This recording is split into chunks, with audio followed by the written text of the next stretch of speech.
নমস্কার বন্ধুরা, বাঙালি হয়ে মাছ খাবো না তা কখনো হয়? যে কোনো মাছই বাঙালিদের চলে যায়। তাই আজকে আমি বানিয়ে নেবো তেলাপিয়া মাছের আলুর ঝোল।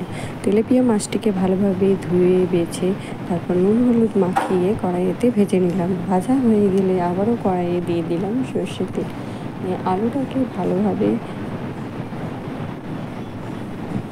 লবণ হলুদ দিয়ে ভেজে নিচ্ছি।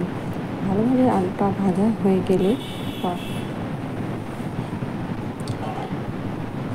তুলে নেব এবং ভাজা তেলে দিয়ে দেবো 5 ফোড়ন, কাঁচা লঙ্কা, গোটা শুকনো লঙ্কা, তেজপাতা, পেঁয়াজ কুচি।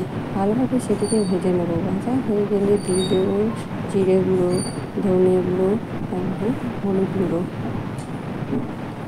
আবারও ভালোভাবে নেড়ে একটু পরিমাণে জল দিয়ে ভালোভাবে মশলাটাকে কষিয়ে নেব। তারপর দিয়ে দেবো টমেটো কুচিটাকে দিয়ে আবারও ভালোভাবে কষিয়ে নেব। তারপর দিয়ে দিলাম ভেজে রাখা আলুটাকে দেওয়ার পর ভালোভাবে কষিয়ে নিয়ে পরিমাণ মতো লবণ দিয়ে পরিমাণ মতো জল দিয়ে ঝোলটাকে ফুটতে দিলাম। ঝোলটা ভালোভাবে ফুটে গেলে ভেজে রাখা মাছটি কড়াইয়ের মধ্যে দিয়ে দেবো।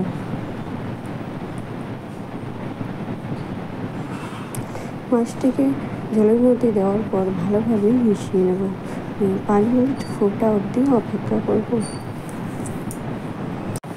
5 মিনিট ভালোভাবে ফুটে গেলে ওপরে ছিটিয়ে দেবো ধনেপাতা কুচি। আবারও 10 মিনিট ভালোভাবে ঝোলটাকে ফুটিয়ে নেব।